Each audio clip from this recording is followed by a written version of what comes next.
Hello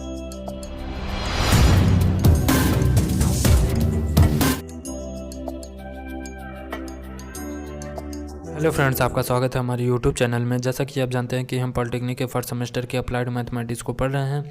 अब हम पहुंच चुके हैं प्रारंभिक अवकलन पर, ठीक है, जिसमें से 17.3 को हमने समाप्त कर दिया था। अब हम 17.4 को स्टार्ट करेंगे। यहाँ पर 17.4 स्टार्ट करने से पहले एक हेडिंग है जिसका नाम है श्रृंखला नियम, जिसे हम चेन रूल कहते हैं। क्या है ये? यदि y जो है u का फलन है, u जो है x का फलन है, तो dy बाई डी एक्स क्या होगा? dy बाई डी यू गुणे D you by D x. अगर यहाँ डी यू कैंसिल करते हैं तो dy बाई डी एक्स यही वाला आता है ना। बस इसको इसी तरीके से सॉल्व कर सकते हैं, ठीक है। चलिए प्रश्नावली स्टार्ट करेंगे तब आपको समझ में आएगा। चलिए कुछ सवाल को इसी पे डिपेंड पे लगाते हैं, फिर उसके बाद आगे वैसे लगा देंगे, ठीक। ये हमारा प्रश्न दिया है। सबसे पहले हम क्या करते हैं, y बराबर हम लिख लेते हैं, हमारा ये दिया है, ठीक। अब हम मानते हैं जो सबसे अलग रहता है उसी को मानते हैं। जैसे ये हमारा पूरा x के रूप में है तो इसको मानते हैं, माना 2x + 3 बराबर t। ये हो गया। अगर यहाँ से हम dt अपान dx निकालेंगे तो क्या हो जाएगा, ये 2x का आकलन करेंगे तो 2 आएगा, 3 का 0 आएगा। ये हमारा dt अपान dx यहाँ से हो गया, ठीक। अब y बराबर निकालेंगे। यहाँ पर देखिए y बराबर हमारे इतना दिया है, लेकिन हमने माना है 2x + 3 को t, ठीक। तो इस t की वैल्यू यहाँ पे ले जाकर रखें, मतलब इसको हमने t मान लिया है, तो t पावर 5। अब dy बाई dt कर देंगे, इसका आकलन करेंगे तो t के सापेक्ष कर रहे हैं तो यहाँ पर t है, कोई बात नहीं है, तो 5t का पावर 4, ठीक। अब क्या करेंगे, अगर हमें क्या निकालना होता है, हमेशा dy बाई dx निकालना होता है। सूत्र क्या है, dy बाई dt गुणे dt अपान dx मान रखते हैं। ये dy बाई dt यहाँ पर है 5x पावर 4, 5t पावर 4, ठीक। और dt अपान dx यहाँ पर है 2 है, गुणे 2 है। चलिए कोई बात नहीं, 5 दूनी 10।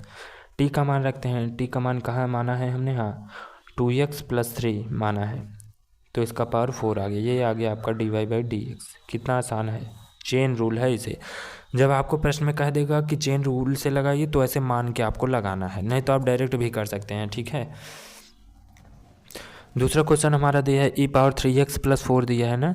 तो सबसे पहले हम इस पूरे वाले पद को y मान लेते हैं, ये हमारा y है पूरा। अब देखिए ये पूरा x के रूप में है, ये पूरा e पावर x के रूप में है ये पूरा, तो इसको मानते हैं। तो क्या मानेंगे, माना t बराबर क्या है 3x + 4, जरूरी नहीं t, आप जो भी x y w z चाहे जो मान लीजिए, ठीक। तो t मान लेते हैं, तो dt अपान dx इसी समय निकाल लेते हैं। क्या होगा, 3x का आकलन करेंगे 3 आएगा, 4 का 0, उसकी कहानी खत्म, ठीक। y बराबर क्या हो जाएगा e, इसको हमने क्या माना है t, तो dy बाई dt करते हैं t के सापेक्ष। e पावर x का आकलन कितना होता है, e पावर x है तो e पावर t का आकलन कितना होगा, e पावर ti होगा। तो सूत्र होता है dy बाई dx। अगर आपको निकालना है तो आप dy बाई dt निकाल के गुणे dt अपान dx कर दीजिए। अब इसका मान रखते हैं, dy बाई dt का मान e पावर t गुणे dt अपान dx को 3 बराबर। अब यहाँ पर 3 आ गया, e आ गया, t का मान रखते हैं, t का मान क्या है, हाँ 3x + 4 है। ये है आपका dy बाई dx, ठीक। चलते हैं नेक्स्ट क्वेश्चन पर। ये दिए गए हमारा तीसरा क्वेश्चन, ठीक है। तो क्या करते हैं, सबसे पहले y मान लेते हैं, y बराबर साइन x का होल स्क्वायर, ये y है। अब देखिए ये पूरा x के रूप में है, ये इसको हम साइन x, ये पूरा x के रूप में है, तो इसको हम मानेंगे t, माना t बराबर x²। तो इसी समय मान लेते हैं dt अपान dx, क्या हो जाएगा 2x, ठीक। अब ये हमने मान लिया, y बराबर क्या हो जाएगा, साइन है, साइन लिखे, इसको मैंने क्या माना था t। अब यहाँ से हम dy बाई dt निकाल लेते हैं, क्या हो जाएगा साइन t का अवकलन cos t, ठीक। अब हमें क्या निकालना है, dy बाई dx निकालना है। तो सूत्र होता है dy बाई dx बराबर dy बाई dt गुणे dt अपान dx बराबर क्या हो जाएगा, हाँ dy बाई dt का मान रखते हैं cos t गुणे dt अपान dx का मान रखते हैं 2x, तो नीचे क्या हो जाएगा 2x cos t का मान क्या है, x² मान है, तो ये आ गया आपका आंसर। ठीक, चलते हैं चौथे क्वेश्चन पर। क्या दिया है चौथा, tan x का क्यूब दिया है। इसमें भी मान लेते हैं, ये देखिए tan x के रूप में ये पूरा x है आपका।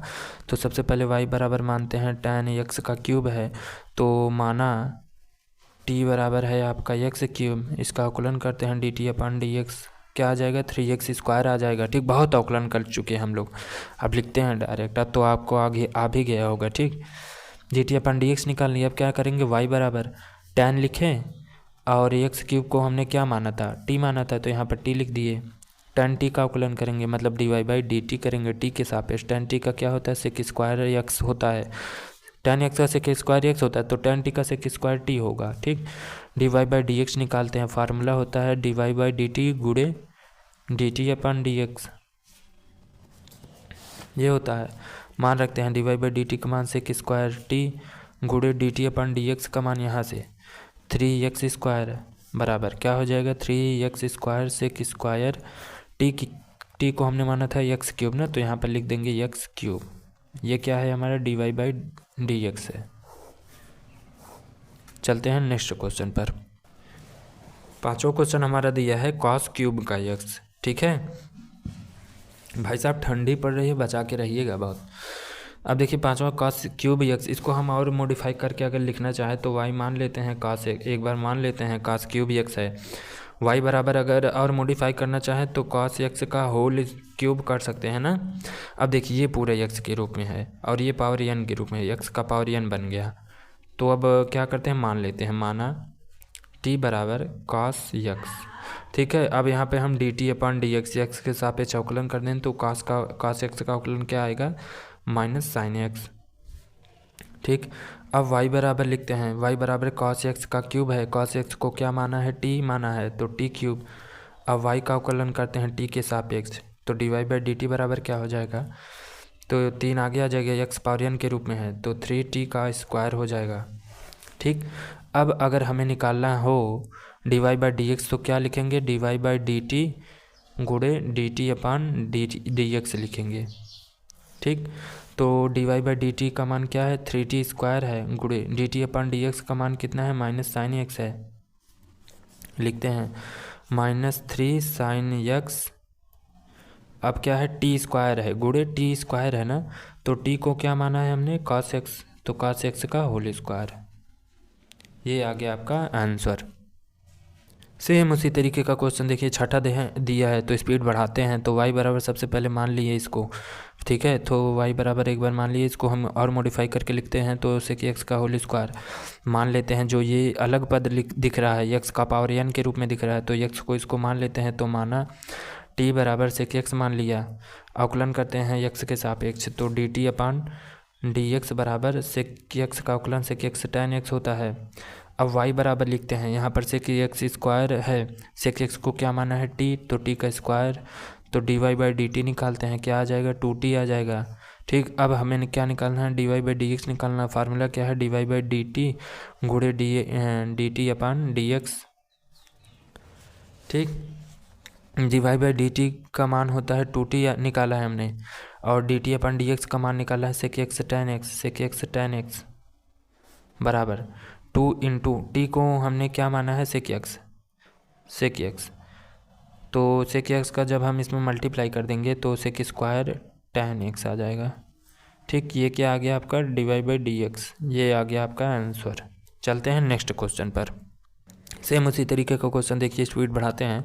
सबसे पहले प्रश्न दिया है तो क्या करते हैं, प्रश्न को हम y मान लेते हैं, तो y बराबर क्या है, sin x का पावर n।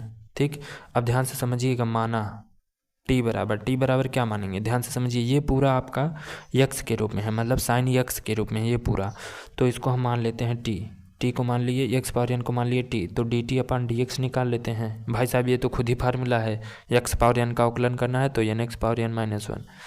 ठीक, उसके बाद y बराबर क्या लिखेंगे, यहाँ पर sin x का पावर n है, लेकिन हमने x पावर n को क्या माना है, t माना है, तो sin t। अब dy/dt निकाल लेते हैं, यहाँ से sin t का अवकलन cos t। हमें क्या चाहिए, dy/dx चाहिए ना, तो फार्मूला है dy/dt गुणे dt/dx। dy/dt का मान रखते हैं cos t, डी टी अपन डी एक्स का मान रखते हैं N X power N minus one. ठीक है, अब आगे कर देते हैं N X power N minus one cos T को क्या माना है हमने एक्स पावर एन। ये आ गया आपका आंसर। चलते हैं नेक्स्ट क्वेश्चन पर। ये दिया है हमारा 8वां क्वेश्चन। ठीक है, सबसे पहले हम क्वेश्चनों को मान लेते हैं वाई। ठीक, अब ध्यान से समझिए, अब हमें क्या मानना है, टी मानना है। मानना टी बराबर, ध्यान से समझिए पहले हम क्या टी माने, इसको हम पूरा अगर टी मान ले तो यह साइन टी हो जाएगा ना, साइन एक्स का फार्मूला की टाइप में हो जाएगा। तो टी बराबर हम मान लिए x square E power x. अब यहाँ पे हम डी टी अपन डी एक्स निकालेंगे तो इसको हम फर्स्ट फंक्शन मानेंगे, इसको सेकेंड, और फर्स्ट फंक्शन सेकेंड फंक्शन का फार्मूला लगा देंगे। क्या होता है फार्मूला, पहला गुणे दूसरे का अवकलन प्लस दूसरा गुणे पहले का अवकलन। अब निकालते हैं अवकलन, x square E power x का अवकलन ई पावर एक्स प्लस ई पावर एक्स को निकाल लेते हैं, एक्स स्क्वायर का अवकलन करते हैं तो 2x आता है। यहाँ से ई पावर एक्स और ई पावर एक्स को कॉमन देखिए, यहाँ पर एक एक्स है, यहाँ पर ई पावर एक्स है, यहाँ पर ई पावर एक्स है, यहाँ पर एक एक्स है, तो एक्स ई पावर एक्स को कॉमन लेते हैं, क्या बचेगा एक्स प्लस 2। ये क्या है आपका डी टी अपन डी एक्स है ना। अब y बराबर निकालते हैं, ये आपका y है साइन, और ये पूरा आपका y है, लेकिन हमने इसको पूरे को क्या माना है, t माना है, तो y बराबर साइन t हो जाएगा। तो dy बाई डी टी क्या हो जाएगा, साइन t का अवकलन cos t ना। अब देखिए, अगर आपको dy बाई डी एक्स निकालना है तो क्या करेंगे आप, dy बाई डी टी लिखेंगे, उसमें मल्टीप्लाई कर देंगे डी टी अपन डी एक्स का। dy बाई डी टी हमने क्या निकाला, cos t निकाला, गुणे डी टी अपन डी एक्स हमने क्या निकाला, इतना निकाला, x e power x plus 2 इतना निकाला। अब देखिए, हम इसको लिख सकते हैं x e power x plus 2 into cos T को हमने क्या माना है, टी को हमने माना है X square E power X जी। ये आ गया आपका क्या, D Y by D X. ठीक, चलते हैं नेक्स्ट क्वेश्चन पर। ये आ गया आपका 8वें का बी अभी जिंदा है। ठीक है, 8वें का बी अभी जिंदा है, इसको ये हमारा ना, इसको भी सॉल्व करेंगे। तो हमारी परंपरा है, हम y मान लेते हैं cos tan x का होल स्क्वायर। ठीक, उसके बाद क्या करते हैं, t मानना है हमें। माना t बराबर क्या मानेंगे, अगर इस पूरे वाले पद को देखें तो ये पूरा अगर x का काम करे तो ये हो जाएगा cos x। ठीक है, तो इसको हम पूरे को t मानते हैं, तो t बराबर tan x का होल स्क्वायर, tan x का स्क्वायर होल स्क्वायर नहीं। अब देखिए, अगर इसका हम t के सापेक्ष अवकलन करते हैं तो डी टी अपन डी एक्स बराबर क्या हो जाएगा, यहाँ पर यह x का स्क्वायर है, tan का स्क्वायर नहीं है। ठीक, ये पूरा थीटा का काम कर रहा है, tan थीटा का अवकलन, ये पूरा थीटा का काम कर रहा है। तो tan थीटा का अवकलन क्या होता है, सेक स्क्वायर थीटा, मतलब सेक स्क्वायर x, यहाँ पर x के सापेक्ष है, तो ये पूरा x है, x ये हो गया। अब अवकलन में प्रत्येक पद का अवकलन करते हैं, ये तो आप जानते ही हैं, तो एक्स स्क्वायर का भी अवकलन होगा, इसका अवकलन होगा तो 2x आ जाएगा। ठीक, अब देखिए y बराबर क्या लिखेंगे, y बराबर यहाँ पर है cos tan x का स्क्वायर है ना, तो इस पूरे को हमने क्या माना है t, तो क्या हो जाएगा cos t। अगर इसका हम अवकलन करेंगे तो dy बाई डी टी बराबर क्या हो जाएगा, माइनस साइन t। ठीक, अगर हम निकालें, अब हम निकालें D Y by D X, तो क्या लिखेंगे, D Y by D T गुणे डी टी अपन डी एक्स लिखेंगे ना, ये लिखेंगे। तो D Y by D T को हम क्या लिख सकते हैं, माइनस साइन टी गुणे डी टी अपन डी एक्स को क्या लिख सकते हैं, 2x sec square x square लिख सकते हैं, बराबर माइनस साइन टी के स्थान पे हम क्या लिख सकते हैं भाई साहब, क्या माना था हमने, tan x का स्क्वायर माना था, गुणे क्या है हमारा 2x sec square x square, ये क्या है D Y by D X है। ठीक, चलते हैं नेक्स्ट क्वेश्चन।